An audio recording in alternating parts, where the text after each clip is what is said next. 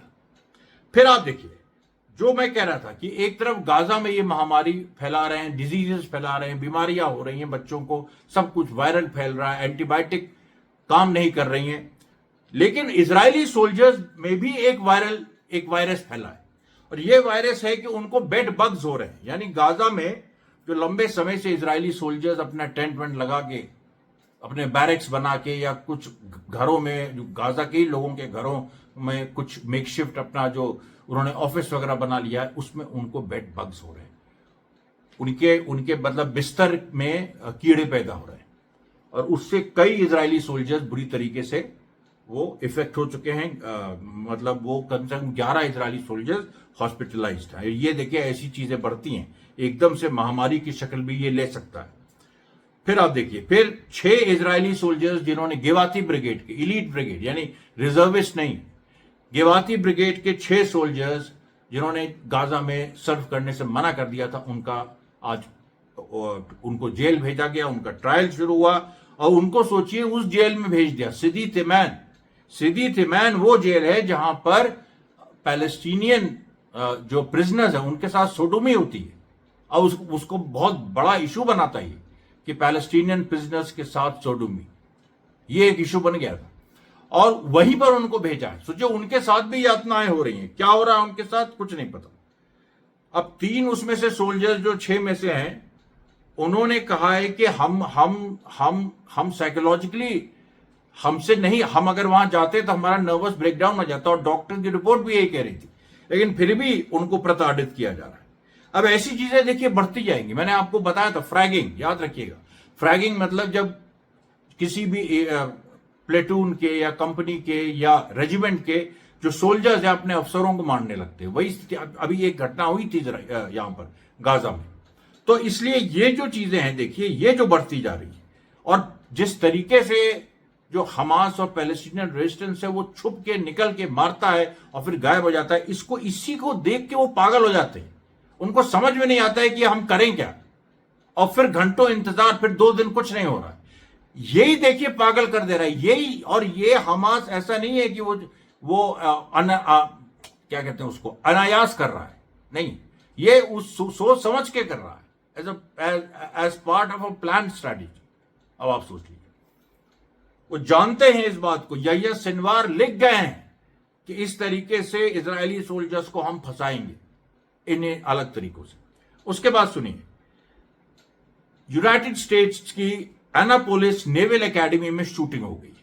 वहां पर अपने ही साथी सोल्जर्स को एक सोल्जर ने मार दिया। उसमें कितने लोग मारे गए क्या है, उस पर मिलिट्री सेंसरशिप लग गई है। मिलिट्री सेंसरशिप इजराइल में लग रही है, अमेरिका में लग रही है। और अमेरिका में जो चार्ली कर्क का जो वीडियो मैंने डाला था कल, यहां मैं नहीं दिखा सकता क्योंकि बहुत ग्राफिक है।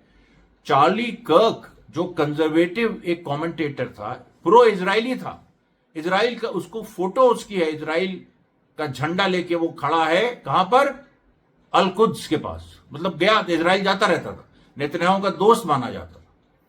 उसको अचानक कल भरी सभा में यूटा यूनिवर्सिटी में गोली मार दी गई।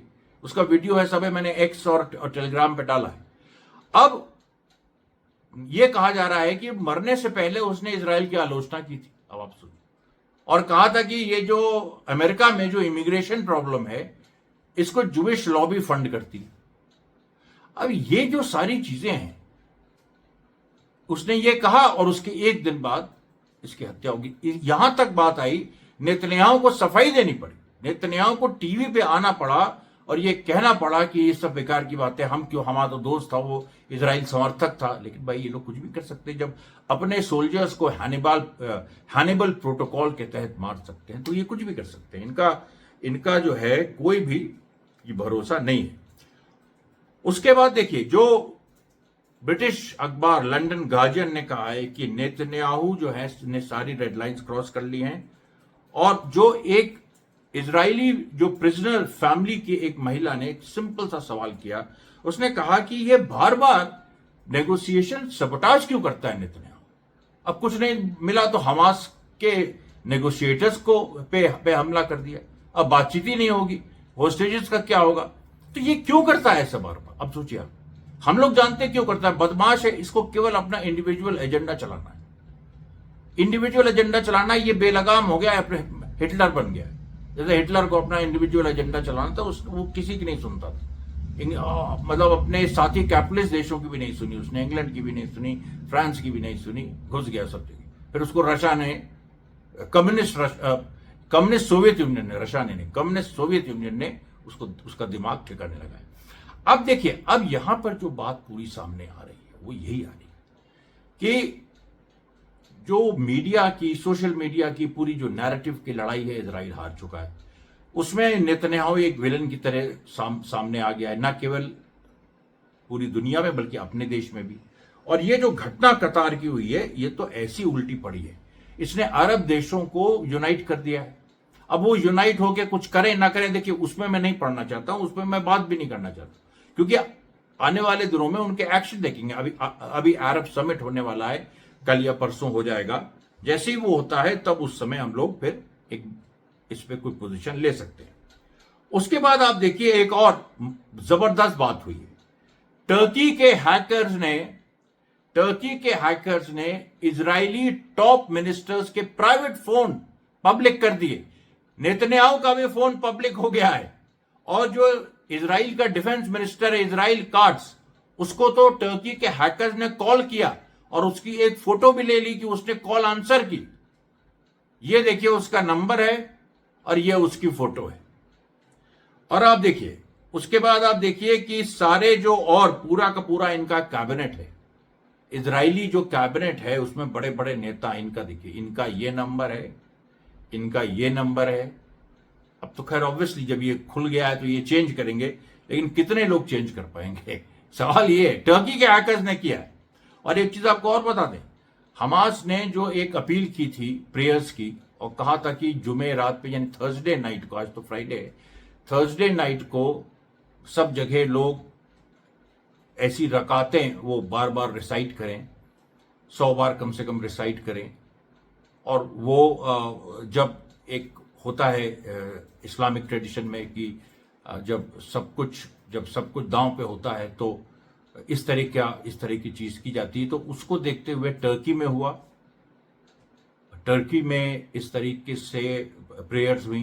रात में रकात जो हैं, 2 रकातें हैं, वो करीब 100 बार बोली गई। अगर मैं देखिए कुछ इसमें टेक्निकल गलती कर रहा हूं तो मुझे माफ करिएगा, मैं उसके बारे में ज़्यादा जानता नहीं, लेकिन मैंने जो देखिए पढ़ा है और जो हमास की अपील आई है, हमास की अपील थी, सोचिए ये नहीं था कि कोई किसी रिलीजियस स्कॉलर का फतवा था या किसी धार्मिक आदमी ने कहा। नहीं, अब हमास कंट्रोल कर रहा है सब कुछ, धार्मिक डिस्कोर्स भी हमास कंट्रोल कर रहा है। ये जितने मौलवी हैं ये इनके बस की बात नहीं है। अब जो जिसके हाथ में इंसाफ की तलवार है, इंसाफ की बंदूक है, वही राज करेगा अरब में। तो अब हमास ने जो ये कॉल दी तो उसमें देखिए ये देखिए टर्की का रहमान या रहीम अल्लाहुम्मा अहलिक अस्सहायनत अल-कफर अल्लाहुम्मा अहलिकहुम जमीआ। इसके बाद ये देखिए जॉर्डन, रब्बुल अर्शिल करीम ला इलाहा इल्ला अल्लाह रब्बुल अर्शिल अज़ीम ला इलाहा इल्लल्लाह। तो ये देखिए यहां पर स्थितियां पहुंच गई हैं। उसके बाद देखिए आप हमास ने यह भी कहा है कि गैंग ऑफ कोलैबोरेटर्स जो मुस्तरिबीन हैं, जो अंडरकवर एजेंट्स हैं, इनको उसने ढूंढ निकाला है। ये कई हमास के फाइटर्स पे नजर रखे हुए थे गाजा में और इनको हम लगातार, आपको तो पता ही है कितने लोगों का एग्जीक्यूशन हमास कर चुका अभी तक, जो इजराइल से मिले हैं इस तरह के, अल शबाब वगैरह तो गायब ही हो गए, उस तरह के लोग। उसके बाद देखिए जो एक जो बात सामने आई है कि ईरान के अंदर देखिए जो मतलब बायो ऑस्ट्रोनॉटिकल एंड ह्यूमन स्पेस। अब ह्यूमन स्पेस क्या है? अब ये सब चीजें, ये नए एरियाज को, रेल माउंटेड रोबोज, इन सब चीजों पे रिसर्च चल रही है और इस पे ऑलरेडी बहुत कुछ हो गया है। मिसाइल्स जो मैंने बताया था आपको, एक शॉर्ट भी मैंने बनाया था कि जो खुर्रम शहर 5 मिसाइल है वो 38 मिनट में अमेरिका पहुंच सकती है। अब वो सोचिए, मैं रोज उस पर बहुत गंभीरता से काम कर रहा हूं और भी लोग हमारे साथ हैं, तो वो देखिए हम जल्दी ही वो वीडियो आपके सामने लाएंगे। ये था आज का राउंड अप और कल तक के लिए धन्यवाद साथियों, बहुत बहुत धन्यवाद।